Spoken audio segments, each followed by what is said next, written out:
Stéphane Houdet est avec nous aujourd'hui dans Vivons nos rêves. Stéphane, 30e invité de Vivons nos rêves. C'est un plaisir pour moi de t'accueillir aujourd'hui. Comment vas-tu? Merci Jean-Charles, c'est un plaisir partagé. Je vais très bien. Je suis heureux que la France nous offre un soleil magnifique, même si on ne sait pas ce qui va se passer en termes de sorties possibles. Mais en tout cas, je suis ravi d'échanger avec vous ce soir. Merci déjà de nous accorder un petit peu de temps. Je t'explique très brièvement le concept de Vivons nos rêves. On reçoit des personnalités, des passionnés de tennis, amateurs, professionnels. Voilà, on a reçu Vianney, Cyril Hanouna, on a reçu des joueurs de tennis, Hugo Gaston, Tatiana Golovin, Yannick Noah dernièrement, Bob Sinclair que tu connais aussi parce que tu as participé à plusieurs de ces shows lors de la Kids Day, la journée des enfants à Roland-Garros. Stéphane, toi tu es un joueur professionnel de tennis en fauteuil. Est-ce que tu peux nous parler un petit peu pour tous les enfants qui vont nous regarder là dans notre club et puis dans tous les clubs amateurs. Est-ce que tu peux nous parler un petit peu des spécificités du tennis en fauteuil? Voilà, au niveau des règles, est-ce qu'on est sur quelles règles on est exactement? Voilà, est-ce que tu peux nous parler un petit peu de tout ça? Alors, la première spécificité du tennis fauteuil, c'est qu'on se déplace dans un dispositif qui est monté sur des roues, donc un fauteuil roulant, et c'est ce qui nous aide à nous déplacer. Le règlement au départ disait que quand on pouvait pas jouer debout, on avait la possibilité de jouer assis. On pourra en parler plus tard tout à l'heure, mais en tout cas, c'était le grand travail de la Fédération internationale de tennis et feu Philippe Chatrier, qui était à l'époque président de la Fédération française de tennis, mais aussi président de la Fédération internationale de tennis, qui a eu la bonne idée de prendre en charge la gestion de cette discipline, qui est aussi une discipline paralympique. Donc c'est du tennis, il joue dans un fauteuil, sur des roues, sur les mêmes cours que ceux qu'on connaît tous. Oui, La seule différence en termes de réglementation, c'est qu'on a le droit de jouer au deuxième rebond. d'accord. On voit avec l'évolution du jeu aujourd'hui qu'on cherche tous à prendre la balle le plus tôt possible. Et sur les grands chelems où il y a eu plein de statistiques, on sait que 83% du temps, les balles sont jouées au premier rebond. Mhm. Et de temps en temps, on s'amuse à la laisser rebondir une deuxième fois pour que l'adversaire soit parti d'un côté ou de l'autre sur un lob, sur un smash qu'on a à faire, ou bien sur des amortis qu'on vient jouer comme ça au deuxième rebond. Mais sinon, globalement, c'est le même jeu, les mêmes règles, en dehors de ce deuxième rebond, les mêmes cours, les mêmes arbitres, les mêmes vestiaires, les mêmes tournois. En revanche, en termes de spécificité technique, mais c'est à la fois du tennis et un sport mécanique, Mhm. un sport de déplacement type glisse, type Formule 1, type ski, pour lequel on va associer des trajectoires particulières, puisque très difficile de, de se déplacer très vite avec un fauteuil roulant qui commence à l'arrêt. Donc Oui. on essaye de garder notre fauteuil en mouvement en permanence. C'est la raison pour laquelle, si vous avez déjà vu des joueurs sur un cours, on décrit des grands 8 Mhm. pour garder le fauteuil en mouvement qui vont faire que de temps en temps on est dos au filet. Et quand on est dos au filet, alors que depuis tout petit on a appris, pour certains et en tout cas pour moi, à garder les yeux sur la balle, c'est ce qu'un enseignant de tennis vous dira dès le début, gardez bien les yeux sur la balle. Eh bien, on doit faire un chemin un petit peu arrière, qui est intéressant parce qu'on se rend compte aussi quand on étudie le cerveau que finalement on analyse la trajectoire avec simplement quelques images. Donc, on est capable de prendre l'image, l'information du départ de la balle, fermer les yeux, reconstruire le schéma et imaginer l'endroit où la balle va arriver. Euh, donc voilà, ça c'est une spécificité, l'analyse de la trajectoire. Mhm. Et puis l'autre, c'est de tenir une raquette et en même temps qu'on va pousser sur les mains courantes de notre fauteuil pour se déplacer. C'est un apprentissage, c'est un truc qui est euh, marrant à faire, tellement marrant que je me dis que c'est une discipline qui pourrait même être jouée par tous ceux qui ont envie de se marrer à se déplacer avec des roues. Comme je vois de plus en plus de gens marcher dans la rue, ne plus marcher, mais se balader sur une roue. Euh, Ouais. Faire du vélo, faire du cheval, pourquoi pas inventer un sport sur des roues, qui serait du tennis, tennis sur roue, je sais pas comment on dirait, mais en tout cas on pourrait s'amuser ensemble. Euh, Voilà l'histoire des passionnés.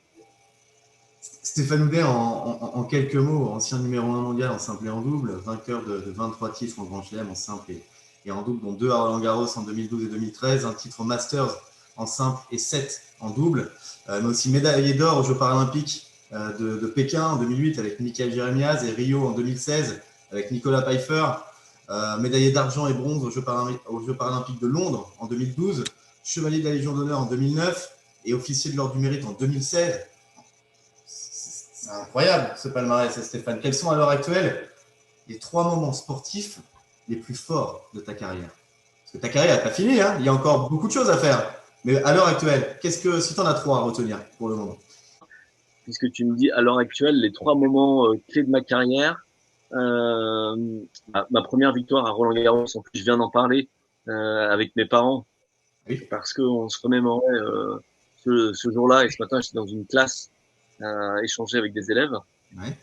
Et c'est vrai que j'étais passé tout près en ayant 2 balles de match en Australie contre mon grand rival qui s'appelle Shingo Kunieda, qui est une superstar de notre sport, qui est encore numéro 1 mondial.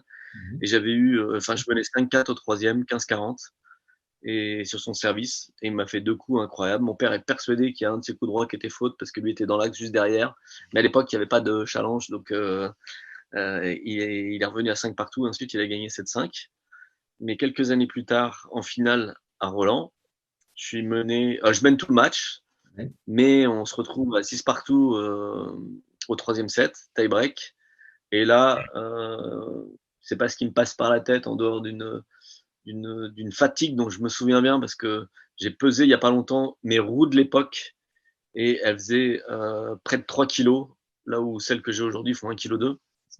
Donc c'est juste impensable comme différence. Toujours est-il que je commence mal le tie-break, je perds 5-1 et je fais un ace pour revenir à 5-2, un peu de désespoir.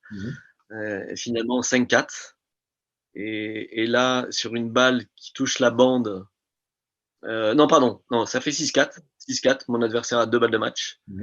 Et là sur un coup je le déborde complètement, j'ai le court qui est ouvert, il vient rejouer sur mon coup droit et je pousse la balle en face de moi assez fort, et sur ces filets très tendus de Roland-Garros, la balle touche la bande et part un peu loin, et finalement est dans le court, et mon adversaire est de l'autre côté, donc le court était ouvert. De toute façon ça fait 6-5, et je vais refaire un ace pour revenir à 6 partout, gagner le point suivant et m'offrir ma donc 3e balle de match, ma première en Grand Chelem, mais ma première à Roland-Garros cette année-là. Et c'est l'arbitre qui me raconte la suite de l'histoire des années plus tard, puisque Shingo fait une première faute au service, et sur la 2e balle, je viens pour la jouer côté revers, il me serre mon verre, et je sens que la balle est faute.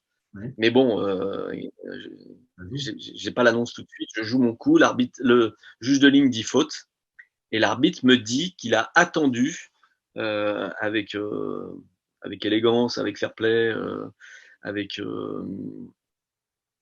intelligence, que Shingo éventuellement demande de vérifier la marque, parce que la balle était très loin, et il l'a pas fait. Et donc ça a duré 3 secondes avant que l'arbitre dise jeu, 7 et match. Et là, c'est explosion de joie, la raquette qui vole, et j'y crois pas, quoi. Et je me dis, c'est incroyable, c'est incroyable, c'est incroyable. Ça me permet de devenir numéro 1 mondial le lundi suivant à la sortie du classement. Et voilà, j'ai mon premier titre en Grand Chelem.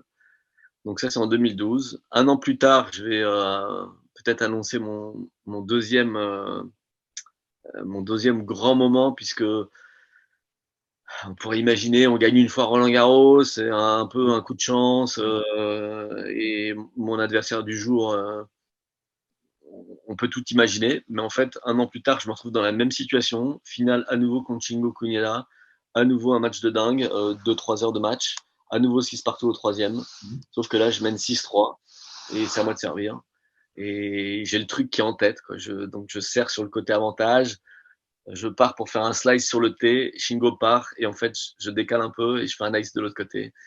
Et voilà, donc ça c'est mon deuxième. Ça a valu de Valérie Fournéron, qui était ministre des Sports à l'époque. Et ça, c'est un truc, c'est incroyable. Ça, c'est aussi un grand moment pour moi. En fait, un soir où je rentrais, j'étais en décalage horaire, je pense que je rentrais d'Australie, et j'étais affalé sur mon canapé en train de regarder, c'était Patrick Chen qui avait une émission spéciale sur le sport. À l'époque peut-être de 365, je me souviens plus comment s'appelait son émission, mais un truc 100% sport. Et il demandait à Valérie Fournéron quels étaient ses 5 sportifs préférés. Et elle cite Amélie Mauresmo, qu'elle connaissait parce qu'elle était de cette région-là. Elle cite un grand joueur de foot, je suis désolé, je me souviens plus des noms. Elle doit dire peut-être aussi David Douillet en judoka, où elle avait assisté à une médaille d'or.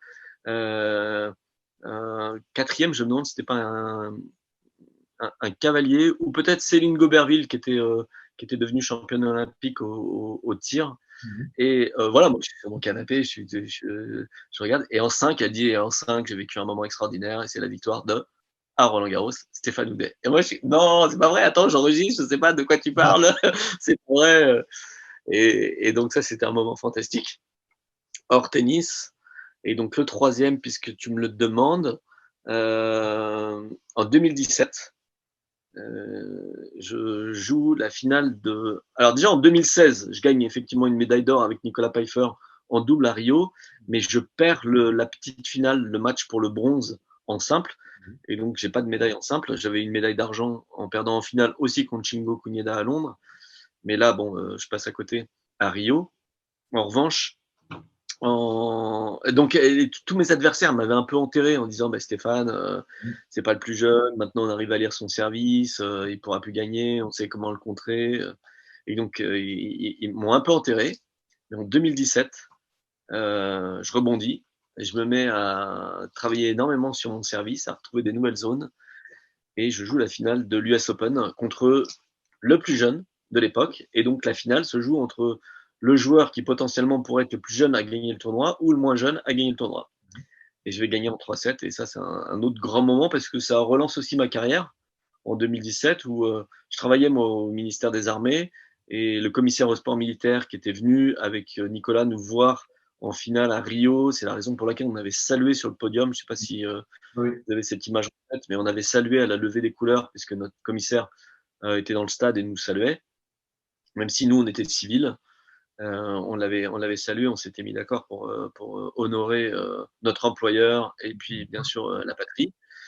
Et, euh, et donc à la suite de cette victoire en 2017, il m'a dit, écoute, on vient d'obtenir les Jeux de Paris en 2024, c'est pas le moment de raccrocher, continue et engage-toi pour d'autres longues années puisque tu es encore compétitif. Et voilà, et donc c'était ça, 1, 2, 3.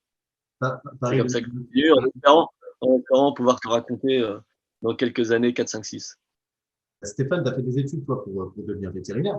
Vétérinaire, du coup. Tu as eu un accident de moto en 96, tu as privé de l'usage de ton genou gauche. Je crois que tu as commencé par jouer au golf. Tu es d'ailleurs devenu numéro un français et européen. Est-ce que tu peux nous raconter un petit peu comment tu as commencé à jouer au tennis en fauteuil? Comment c'est venu la transition golf, tennis? C'est une rencontre. C'est une Ouais. rencontre avec un grand monsieur. À l'époque où je joue au golf et lui est passionné de golf, mais passionné de tous les sports.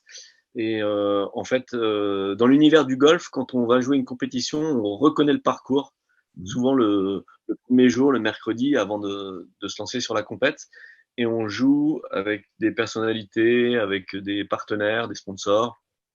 Et moi, ce jour-là, alors que ça faisait peut-être 2, 3 mois que je recevais des emails avec ce nom associé au mot fondation derrière. J'avais jamais fait gaffe, j'avais jamais fait le lien.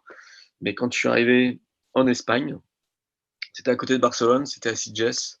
Mes copains le soir me disent tiens, Stéphane, tu sais avec qui tu joues demain? Je dis bah non, je sais pas. Il me dit bah devine. Alors je pars sur les grands noms des golfeurs espagnols de l'époque. Je me dis bah je sais pas, Severiano Ballesteros, Sergio Garcia. Là, Elle me dit ouais. non, non, c'est encore mieux, c'est encore mieux, c'est encore mieux. Oh, je sais pas, alors je joue avec le roi peut-être, ou sa fille, ou elle me dit non, c'est encore mieux. Moi, j'étais perdu. Et ils me disent en fait, tu joues demain avec Johan Cruyff. Et Ouais. là, je dis waouh, effectivement. Et j'ai rencontré un grand monsieur, passionné de sport, dédié, pas uniquement pour le foot, mais pour faire en sorte que les sportifs soient formés au métier du sport, différents métiers. Il était engagé, il pensait que c'était important que les sportifs soient présents dans les institutions de leur sport Mhm. pour les faire progresser. Et en même temps, il était engagé aussi pour que tout le monde puisse pratiquer, quelles que soient nos différences. Euh, il était engagé pour que tout le monde puisse pratiquer. Et dans nos échanges, moi je lui dis, ça faisait 2 ans que j'étais le numéro 1 en Europe de cette discipline dite handi-golf, Mhm. et que je rêvais d'un circuit mondial qui n'existait pas.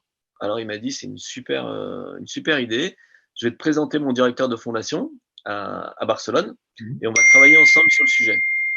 Et donc on a commencé à travailler, et très vite, ils m'ont dit, mais tu sais, on va pas tout réinventer pour le golf, parce que nous, on soutient un sport qui est très au point en termes d'organisation. Tu vas aller voir comment ça se passe et on va faire la même chose pour le golf. Oui. Et en fait, ils m'ont envoyé voir du tennis et du tennis fauteuil. Mhm. Et moi, c'était mes premières amours. Depuis tout gamin, je joue au tennis. Là, Classé je suis dans ma région. 2-6 Je avant suis l'accident. revenu. Pardon? Classé 2-6 avant ton accident. Ouais, ouais, j'étais de 6 à 17 ans, juste avant de rentrer en classe prépa. La meilleure perf, c'était à -4. Et quand je suis rentré à l'école vétérinaire, je suis revenu jouer en première division du championnat de France pour le Stade Nantais Université Club, le SNUC. Et ma carrière de joueur de tennis était de toute façon derrière moi. C'était une carrière de joueur régional ou national, mais je pouvais pas devenir, en tout cas, j'avais pas le rêve à nouveau d'être joueur professionnel. Mhm. Mais quand j'ai découvert le tennis fauteuil et son organisation, je me suis dit, mais c'est pas possible, il faut que je tente ma chance sur ce truc-là, parce que c'était vraiment mes premières amours, que j'avais une idée du niveau de jeu sur le tournoi que j'avais vu. Il y avait un gars dont on m'avait dit qu'il était 17e mondial. Moi, je le voyais jouer, je me suis dit, bah, si lui, il est 17, demain, je suis 16. C'était très prétentieux, mais c'était ma façon de penser. Et voilà. Et à l'époque, puisque vous parliez de Mickaël, avec qui on a gagné le double à Pékin, Oui. Mickaël a été numéro 1 mondial en 2005, quand je commence. Et en fait, lui, il avait une carrière, il était 5-6. Oui. Et sa meilleure perf, je crois que c'était 4-6. Ou, ouais, ou, en tout cas, son meilleur classement, c'était 5-6. Donc, quand moi je suis arrivé, je me disais, surtout à mon époque, avec quelques années de plus, je me souviens plus quand j'ai perdu à 5. On était une époque où il y avait peu de contres, et quand on contrait à 4, à 3, avec un gars qui allait monter 0 l'année suivante, mais à 5 qui restait 5, fallait Alors, vraiment avoir fait la fête la veille, quoi. Donc, je me souviens avoir rédigé un projet autour de ça en me disant, bon, bah, pour être numéro 1 mondial, il faut participer à tous ces tournois dans le monde entier. Donc, pour aller dans le monde entier, participer à ces tournois, il faut gagner le tournoi national. Puis, je m'étais défini un cadre et je l'ai respecté jusqu'au bout, jusqu'à devenir numéro 1 mondial, bah, ce fameux jour de 2012, à la suite de ma première victoire à Roland-Garros. Là, voilà comment je suis allé jouer au tennis. J'ai oublié un truc, c'est ouais. qu'il y a eu un grand changement aussi physique dans ma vie, puisque à l'époque où je rencontre Johan Cruyff, tu disais j'ai perdu l'usage de mon genou à la suite de l'accident de moto. En Ouais. fait, ils ont réparé la jambe pendant 8 ans Mhm. et je n'avais plus de genou, mais ils ont gardé le membre qui faisait que je marchais avec une jambe raide. J'avais D'accord. une jambe raide, j'avais plus de releveur du pied, je pouvais pas relever le pied, Ouais. mais j'avais encore ce membre qui me gênait énormément. Et à la suite d'une rencontre aussi en 2004, juste avant Johan Cruyff, puisque Cruyff, je le rencontre en novembre, mais en octobre ou en novembre, en septembre, au championnat d'Europe handi golf, Mhm. j'ai croisé sur un parcours de golf, enfin, sur le parcours de la Vente-Seno, à côté de Strasbourg, un gars qui s'appelle Matthew Smith, que je continue à chercher parce que je le trouve pas. Il est plus sur les réseaux sociaux, il est pas sur les réseaux sociaux, c'est arrivé après. Et ce gars marchait avec sa prothèse, nu, il était en Bermuda, incroyablement bien. Et quand je l'ai vu, je me suis dit, mais c'est pas possible, la prothèse que j'ai vue à la télé, que je pensais être du domaine de la recherche, elle existe vraiment, et Mhm. moi je veux la même. Et donc je suis allé échanger avec lui, et il m'a raconté son histoire en me disant, ça fait 3 ans que j'ai la jambe raide, ou j'ai eu la jambe raide pendant 3 ans, j'en pouvais plus, je me suis fait amputer, maintenant j'ai ce truc-là, je peux pas te dire pour toi, mais pour moi ça a été magique. Et je suis sorti du tournoi, j'ai appelé mon chirurgien, et je dis, je veux la même. Et donc ça c'était en septembre. Ouais. En octobre, je suis retourné le voir en Italie pour filmer, pour essayer de mieux comprendre. Mhm. En novembre, j'ai fait la même démarche en Espagne et c'est là où j'ai rencontré Johan Cruyff. En décembre 2004, cadeau de Noël, le 28 décembre, je me suis fait amputer. Ouais. Cadeau de Noël, c'est que j'étais libéré d'un poids mort qui me gênait. Et je me suis dit aussi, pendant que j'étais au centre de rééducation, peut-être que pendant un an, je pourrais pas jouer au golf. Et comme au centre de rééducation, je me déplaçais un peu en fauteuil roulant de ma chambre à la salle à manger, eh ben, j'ai eu envie de taper dans une balle avec une raquette. Ouais. Et là, dès que je suis sorti du centre de rééducation, je suis parti jouer au golf. J'étais tout content de faire des gestes de golf. J'ai réappris à marcher. Ouais. Ça, c'était fantastique. Passer le pas. Alors que quand on a la jambe raide, on a la hanche on se déhanche justement et ça finit par faire mal au dos. Et puis, quasiment dans la foulée, je suis monté sur un fauteuil roulant, je suis allé voir dans un club ce qu'on pouvait faire et j'ai joué au tennis. Et tout de suite, j'ai gagné parce que je jouais dans un petit club et rien que sur mon service, les gars étaient gênés par les faits. Et eux m'ont dit, mais c'est pas possible, tu joues trop bien, il faut qu'on te teste avec d'autres gens. Et là, passer la frustration quand même, parce qu'au début, je servais, mais je pouvais pas me déplacer, c'était vraiment très dur. Et donc, passer la frustration, j'ai pris énormément de plaisir à essayer et à apprendre un petit peu à me déplacer, même si aujourd'hui, je suis encore le moins bon en termes de déplacement du top 10. Mais en tout cas, je m'éclate avec ce truc et c'est fantastique. Moi, Stéphane, je t'ai choisi un petit bouquin. Ah, Je ne l'ai pas choisi par hasard. Je t'ai ah, choisi Raphaël Giordano. Ça te parle? ouais, ça me dit quelque chose. Je t'ai choisi, Giordano, ça me dit quelque chose. je t'ai choisi ce bouquin-là, qui est Ta deuxième vie Ah commence oui, quand tu prends bah conscience oui, que tu n'en as qu'une. que tu en as, évidemment. Eh Ouais, oui. Est-ce que tu peux nous eh oui. raconter un petit peu comment tu as su te servir de ce moment difficile pour rebondir, toi, avancer et finalement construire une force mentale incroyable avec un palmarès hors du commun? Et je sais que cette citation, cette devise, tu l'aimes Ah particulièrement. ouais, C'est pour ça que j'ai choisi ce beaucoup. bouquin-là. La prise de Bien conscience vu. finalement que, eh ben voilà, profiter de chaque instant, profiter de chaque moment, voilà, avec cette deuxième vie. Est-ce que tu peux nous en parler un petit peu, toi? Ouais, c'est philosophique et en même temps, c'est relativement simple. C'est-à-dire que à 25 ans, enfin, je suis vétérinaire et puis je suis, on va dire, épanoui. Et comme tous les jeunes, on n'a aucunement conscience que la vie ne tient qu'à un fil et qu'elle peut s'interrompre du jour au lendemain. En fait, on a une sorte de sentiment de, de puissance et d'immortalité probablement. Et là, pof, juste que j'ai fait une connerie sur la route, j'ai doublé une voiture qui m'a pas vu, qui s'est déportée au même moment pour doubler des vélos. J'ai touché la voiture qui arrive en face. Et en fait, ce que je dis souvent, c'est que à quelques centimètres près, je pense que je réussissais à passer entre les deux voitures, mais qu'à quelques centimètres près aussi plus à gauche, j'y passais, parce que je la prenais pleine face.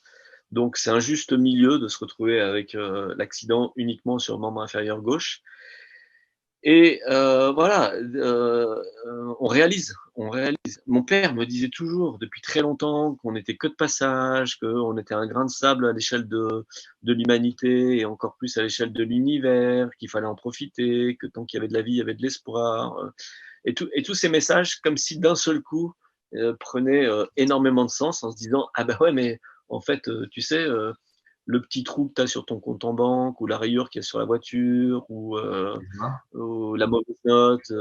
Finalement, tellement de choses qui n'ont plus de sens quand on n'est plus là, que ma philosophie est devenue assez binaire, assez dure, j'ai compris par la suite pour les autres, mais qui correspond, je pense, au parcours de vie, c'est de se dire, soit les choses sont vitales et auquel cas elles sont importantes, soit elles ne le sont pas. Et si c'est pas vital, il y aura toujours une adaptation, il y aura toujours une solution, il y aura toujours quelque chose qu'on pourra s'engager pour faire. Et donc là, bah, moi, ça a été m'engager pour changer ma façon d'exercer la médecine vétérinaire ou la chirurgie vétérinaire, parce que je travaillais avec les vaches, je suis parti travailler avec les petits animaux. Là où j'avais été formé à l'école vétérinaire de Nantes, c'était sur les petits animaux, mais j'ai changé. Euh, j'ai joué au golf, je suis parti jouer au tennis. J'ai vu ma jambe raide. Bah, je conduisais une voiture automatique. On, on, on trouve plein d'adaptations, mais les adaptations ne sont pas aussi simples que ça. C'est-à-dire qu'au départ, moi, au réveil, je prends une cuillère et je passe à côté de ma bouche parce que Oui. j'ai le programme neuro qui est complètement à zéro. J'ai perdu la, beaucoup de choses et dont les repères dans l'espace et je passe littéralement à côté de ma bouche. J'ai 25 ans, ça fait drôle. Il n'est pas question d'essayer de se raser, il n'est pas question de faire des gestes précis, il n'est pas question de jouer au tennis ou de jouer au golf. Là, c'est vraiment, on est dans le domaine du retour à l'enfance en étant conscient qu'on est un adulte. Donc il y a quand même un parcours de ce côté-là qui est un peu difficile, mais en même temps bah, qui fait réaliser à quel point la vie vaut le coup d'être vécue et qu'il va se passer plein de choses. Alors moi j'ai beaucoup utilisé l'exemple, c'est-à-dire que je cherchais des exemples de gens qui euh, en ayant moins, avaient fait autant ou avaient fait plus. Et donc là, par exemple, au départ, je savais que j'avais une jambe raide. J'ai rencontré un kiné qui avait une jambe raide et qui me montrait qu'avec son scooter, il allait à son cabinet, qu'il pouvait exercer, que la vie continuait. Et en fait, j'ai toute ma vie cherché des exemples, comme quand je vois l'amputé qui marche super bien avec sa prothèse, je me dis, ah bah tiens, ça c'est un exemple génial d'un mec qui est différent et qui fait qui marche comme tout le monde. Et je cherche ça tout le temps. Mmh. Donc ça finit effectivement par cette vie où, pour moi, c'était pas la phrase de Giordano, j'en avais une autre en tête, mais qui ressemble, c'était de se dire, on a tous deux vies Mmh. dans la vie, et la deuxième commence le jour où on prend conscience qu'on en a qu'une. Et c'est ça qui est important, parce que ça, je trouve que sur le plan philosophique, ça aide, psychologique, ça aide énormément de se dire, ok, mais là, peut-être qu'il y aura d'autres vies d'ailleurs, hein. Je ne suis pas opposé aux religions des uns et des autres, mais si on peut déjà kiffer celle pour laquelle on a conscience, profitons-en. Et puis si on a une surprise après, tant mieux. En Mais tout cas, pour l'instant, ouais. tu peux vraiment être fier de tout le parcours que tu fais. C'est une leçon de vie pour moi, Stéphane Houdet. C'est vrai que je disais, j'avais un ami dans la presse qui me disait, mais voilà, qui est-ce que tu veux avoir en interview maintenant dans Vivons nos rêves? Tu as la 30e, 25e, 30e interview. Moi, je lui dis, je veux absolument être avec Stéphane Houdet. Parce que voilà, Ouais. tu nous parles, c'est une leçon de courage, une leçon de vie, effectivement. Et nous, on peut être qu'admiratifs devant tout ce que tu représentes, au-delà de ton palmarès, tout ce que tu as pu faire. Attends, attends, Il attends. n'est pas fini le palmarès, hein. Attention, il n'est pas fini le palmarès. Parce que moi, j'ai une victoire à Paris, hein, en 2024. Et à Tokyo aussi. Oui, dis-moi. T'emballes pas, je te retourne la question parce que moi, je voudrais comprendre comment tu as dit que tu étais éducateur sportif. Ouais. Je crois que tu es dans la Sarthe. Tu es dans la Sarthe, hein? Ouais, c'est dans la Sarthe, ouais, c'est Oui, ça, tout à fait. et un petit village, Un petit village, Saint-Calais, un petit village. Bessé-sur-Bray. Comment, On est, comment, nous, c'est l'Ami Tennis et on est la fusion entre deux communes, Saint-Calais et Bessé-sur-Bray, dans la Sarthe. comment as-tu fait pour réussir à avoir tes 30 invités et à fédérer autant de monde comme ça? Ben, écoute, C'est admiratif de ça, hein. Moi, je suis admiratif de ça. eh ben, Waouh, comment il a fait? c'est toi qui me poses la question. Donc, attends, moi, je me mets dans le rôle de l'invité. Donc, je me mets comme Voilà, ça. voilà. Voilà. Donc, on Vas-y. connaît un peu les rôles. Non, non, alors, bah, écoute, c'est très, très simple. Euh, je- Quand tu es passionné par ce que tu fais, tu essaies de le faire à 200%. Moi, je me suis dit, effectivement, j'ai des enfants qui sont aujourd'hui confinés. On est dans une période qui est extrêmement compliquée pour tout le monde. Les enfants, les adultes, tous nos licenciés, on les voit peu. On les voit très, très peu. On les voit un petit peu plus là depuis qu'on a pu reprendre les entraînements à l'extérieur.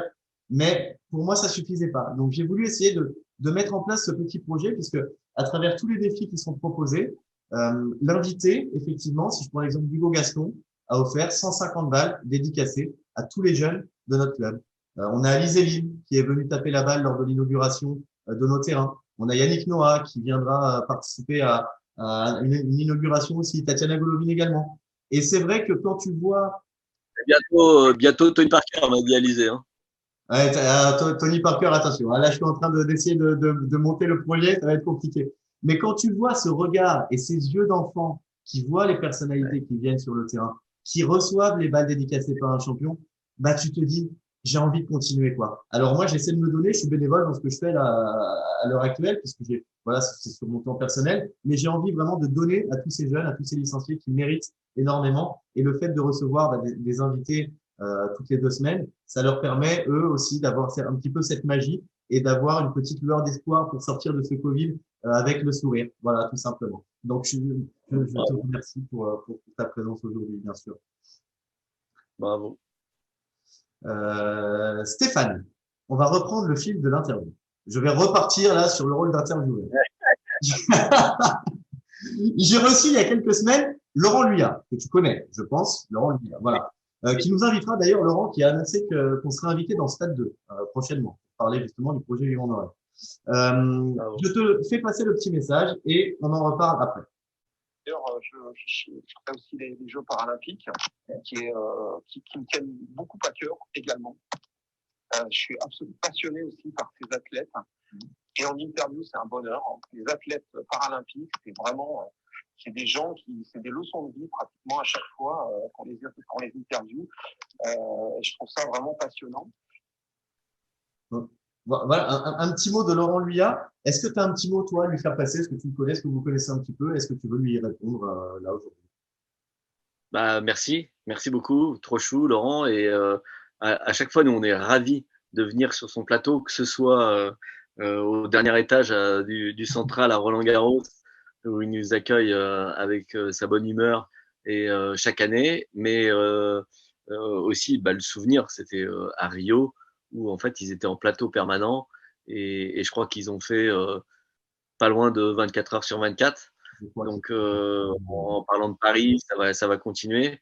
Et c'est vrai que moi j'ai rejoint la grande maison de France Télévisions en plus pour commenter à l'occasion du Roland Garros décalé d'octobre.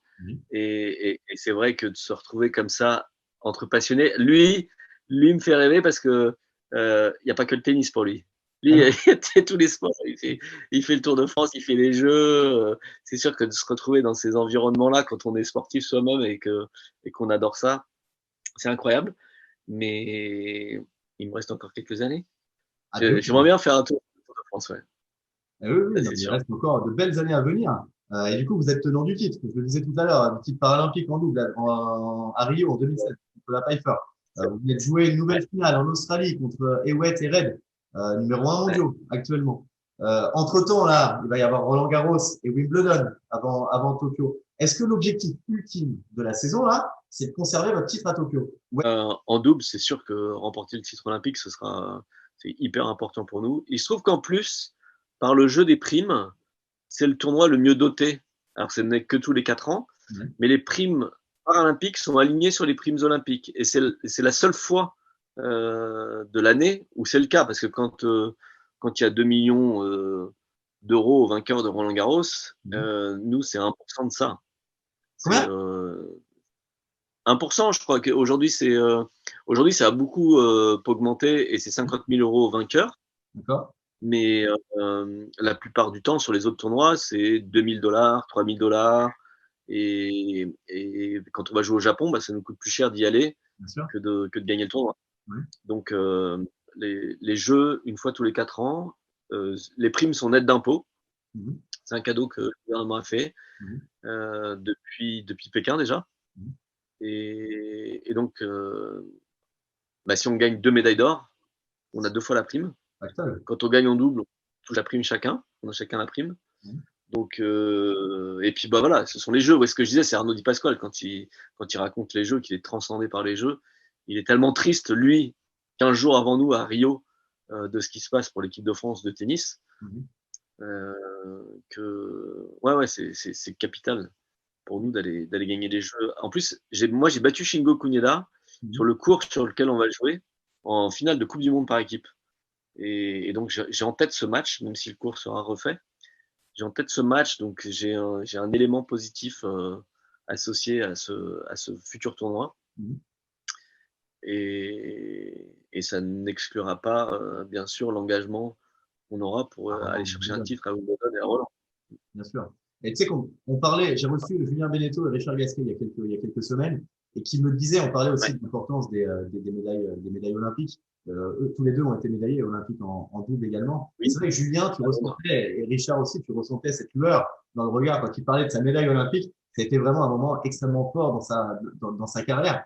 Je te le disais, justement, Stéphane, après, Paris 2024, ça approche à grands pas. On en parlait tout à l'heure. C'est dans 3 ans. Est-ce que, pour finir une carrière, parce qu'on parlait de valeur de médaille, de valeur de tournoi, si éventuellement tu avais un rêve de finir une carrière à Paris, chez toi, avec une médaille olympique, est-ce que ça serait l'un de tes plus beaux moments de carrière au final? Est-ce que ça serait possible?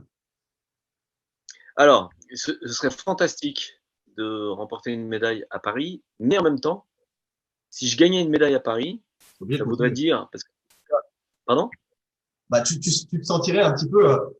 t'aurais l'envie de continuer aussi. Si tu gagnes à Paris, je suis encore opérationnel là. Évidemment. Moi, depuis le début, au départ, j'avais imaginé arrêter après Londres. Et puis ensuite, pourquoi pas arrêter, c'était un peu prévu dans mon projet professionnel avec l'armée, arrêter après Rio. Là, on parle de Pékin. Maintenant, forcément, on parle de Paris. Moi, je dis tout le temps, tant que je suis compétitif, tant que je prends du plaisir et tant que je suis pas blessé, je joue. Donc, si je vais chercher une médaille d'or à Paris, je me vois pas la semaine d'après dire non, mais en fait, je joue pas l'US Open parce que j'ai gagné la semaine dernière. Non, les joueurs de tennis, ce qui est magique quand même avec notre calendrier chargé, c'est que il est hors de question de se reposer sur nos lauriers, puisque dès le lendemain du tournoi, il y en a un autre et les gars, ils sont là pour te battre. Oui. Et on ne peut pas pleurer sur notre sort pour les mêmes raisons. Tu as perdu, mais la semaine d'après, tu as à nouveau une chance. Donc, je me dis, non, je me vois pas dire, tiens, je finis en beauté, et puis là, j'arrête, je raccroche. Ou alors c'est qu'il s'est passé autre chose dans ma vie privée, mais c'est pas possible. Non. Si tu avais 30 secondes, tiens, je te donne 30 secondes pour convaincre Tony Estanguet de participer à Vivons nos rêves. Qu'est-ce que tu lui dirais? Je dirais, Tony, tu te souviens quand on était au Centre national d'entraînement à Molietz et que personne ne te connaissait, ne me connaissait et que toi, tu étais un acharné de la prépa physique, que tu continuais à rêver de tes médailles, bien, s'il te plaît, viens aujourd'hui faire rêver les enfants parce que Jean-Charles, il a fait un boulot de dingue dans son petit coin de la Sarthe, tu sais, là où on mange des bonnes rillettes, mais qui est aussi ma région des Pays de la Loire et la France. Oui, Et la France entière est engagée derrière tous les athlètes de Paris 2024, de Tokyo 2021 maintenant, mais aussi derrière tous les sportifs. Bah, viens nous la raconter. Tony, on t'attend du coup avec impatience. On attend de te rencontrer. On arrive au défi, Stéphane. Alors attention, le défi Alors, Anoudé. Alors attention. Donc je te récapitule un petit peu le truc. Le défi. je dirais, Ah bah non, elle a vendu la mèche, ton agent, Irène. Non, non, non, non, t'as pas dit. Bon, alors attends. Alice Elim est devenue marraine du club. mais je t'ai déjà vu. Mais je t'ai déjà vu. Hein? Mais je t'ai déjà vu faire le défi avec d'autres. Ah oui, non, mais là, attention, c'est le tien là que je vais te proposer là. Ah, c'est différent. Ok, vas-y. Ah, donc Vianney est devenu licencié par un du club. Yannick Noah viendra donc, comme je te disais, inaugurer un terrain chez nous. On ira taper la balle avec Fabrice Santoro au Lagardère. Hugo Gaston a dédicacé 150 balles. Bob Sinclair, qui est un fan de tennis et qui aime et qui veut absolument discuter du tournoi, viendra participer à un TMC. Et je rebondis sur ce que tu disais. On est des petites communes de 3-4 000 habitants. Hein. Donc c'est vrai que c'est plutôt pas mal. Cyril Hanouna et Géraldine Maillet viendront également taper la balle chez nous. On est en train de fixer les dates. Tatiana viendra le 9, Tatiana Golovin le 9 ou le 16 juin, par exemple, chez nous. Stéphane, ton défi.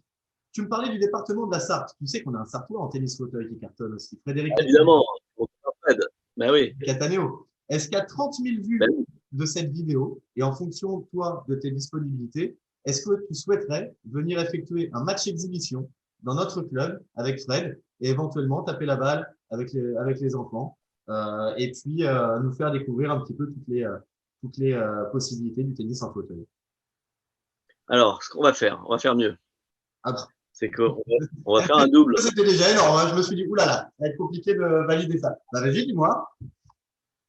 On va faire un double avec Fred Ouais.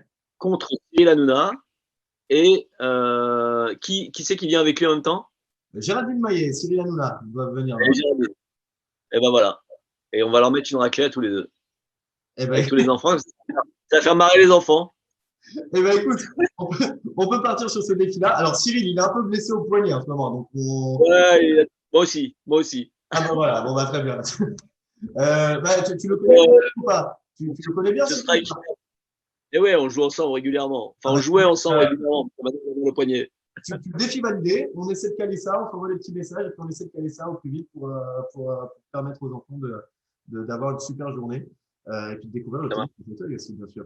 Avant de terminer, la nomination. Donc, chaque invité dans Vivons nos rêves pour perdurer, pour continuer la chaîne d'interview doit nommer deux personnalités ou joueurs de tennis. Voilà, qui est-ce que tu souhaites nommer aujourd'hui pour prendre le relais de ton interview, Stéphane? Alors, c'est à ça que je pensais en fait au défi. Ah oui. Donc, il faut que je te trouve deux noms Ouais. d'invités que je pourrais caler, c'est ça?